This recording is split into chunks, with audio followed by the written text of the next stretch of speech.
Hello and welcome to day 4 of MP Strong 365. This is an explainer video, although I am tempted to do some movement, but I must keep tomorrow in mind. But what was on my mind yesterday, oh my gosh, I forgot my other spare canisters. I'm gonna make a drum set out of all these empties, but this is an explainer video which we're going to do while doing tummy time.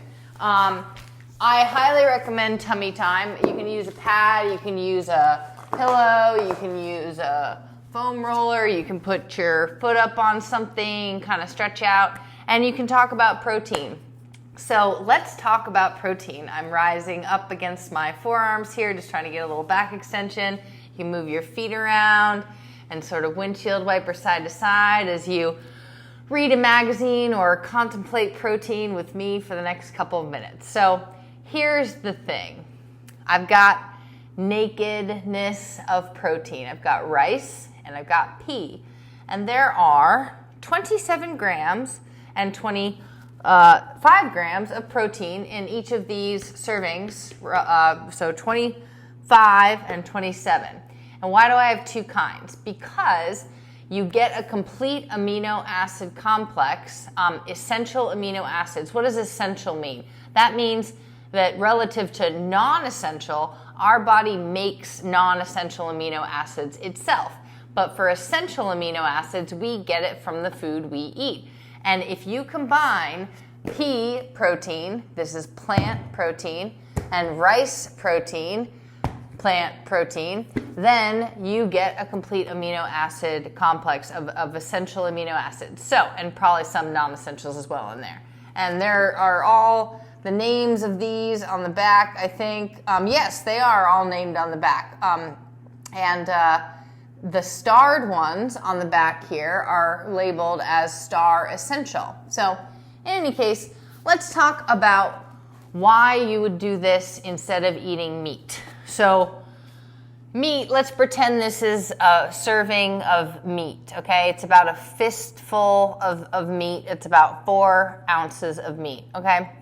Now, let's go with like how much things cost these days, right? So we talk about grocery store costs and meat prices are on the rise. And is protein powder, I wanted to know, like, is protein powder, these plant-based proteins, which are high quality, meaning like whey, sometimes you get some garbage, casein is milk-based, and so I would like to do plant, and pea is like ridiculously awesome and it's super thick. But if you mix this like fine kind of flour-like pea protein with this thick guy, it makes this really great texture in the protein. But what about the cost? So I looked it up. Let's say you had healthy meat, which is chicken breast, right? So I have 16 ounces in a pound of chicken breast. So that's 4 times 4 ounces of serving of chicken breast. And in each serving of that chicken breast, it's about 25 to 30 grams of protein. So about the same as one serving of this guy on either my right and my left-hand side. You pay about $5. That's the cheapest you can get, I think, these days, maybe $5.50 for a pound of chicken breast, okay? These are 76 servings, so like 150 servings a pop for this. I get these on subscription and they come in bulk, so I am paying $127 or something for 150 servings, all right? So that's less than $1 a serving. And for your 4 servings of equivalent protein in your chicken, you're getting it for just over $1 serving. So this is actually a cheaper option than buying meat. Well, protein powder is boring. It's not meat. You can't season protein powder and throw it on a grill. And you would be right. But let's talk about what if you were to get other kinds of meat. Well, you would sacrifice on price because everything costs more than just like straight up chicken breast, especially if you don't get like the weird alien chickens. And you get like organic free range, or you are sacrificing on health because you get something that's higher fat, like you have bacon or you have chicken thighs or chicken wings, and those have a lot more fat content. And so we know that fat that is solid outside the body, that's butter and that's coconut oil, that's saturated fat, so it's saturated, it's solid at room temperature, that's animal fat. Well, that's the exception is coconut because that melts when you like heat it up for just a second. But you think about that fat that's covering on the meat, that solid on the outside is solid on your insides as well. It's sticky, right? And I don't want to go through a whole cholesterol lesson here, but basically low density lipoproteins, LDL, or bad cholesterol, the reason they're called low density lipoproteins is they pick up, they kind of pick up sticky stuff and they're like sticky themselves. So if you eat a bunch of like sticky saturated fat, then your LDL goes up. And that means that you get sticky stuff inside your arteries. So like the opposite of that is high density lipoprotein, or the reason why olive oil is good for you, they say, right? Liquid outside the body in fat is liquid inside the body. It flows right through your arteries. It doesn't get stuck there, so you don't get heart disease. Hooray! And so back to this protein powder. Just, stick with me for a second. Can you add chicken to oatmeal? No, you cannot. You can add this to oatmeal. Can you add chicken to a smoothie? Well, in season 9 of Love is Blind, apparently you can. Watch season 9 in Denver. But otherwise, you can't add meat to a smoothie. You can't keep meat in a shelf. You can't, you can't be sure that you're not going to get E. coli if you eat protein powder, right? You can add this protein powder to casserole, to salad bowls, to smoothies, to your coffee drink. You can add it to literally everything. And guess what?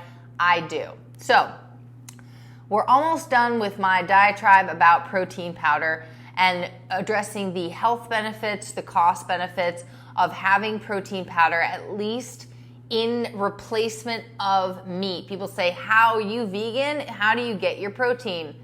These guys are a big component of it. I also would challenge you to ask a brontosaurus, like how he stayed alive, that big old dinosaur, or like the triceratops, right, with those big old horns. Those guys eating plants all day long. Herbivores, they eat plants. What I do, I just skip the middleman, right? You wait until these cows and these chickens, they eat all the feed that I just eat normally, like corn and stuff, and then you wait and you kill it and you eat that product. That's not very efficient now, is it? So I just skip the middleman. I just eat the plants.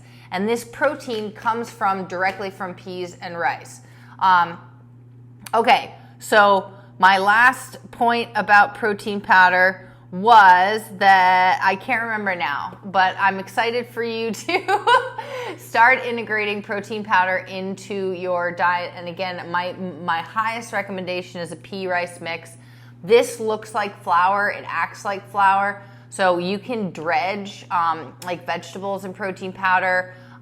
You can, again, if you add it to casseroles, it acts just like flour. It's flavorless. And this one is like a thick guy. So this would be great for adding by itself to fruit smoothies because it really adds that great texture. So I'm done with my tummy time now, and I hope that you enjoyed this fun lesson. If you want to order from Naked, no, they're not paying me to do this video, nor is Element for staying salty.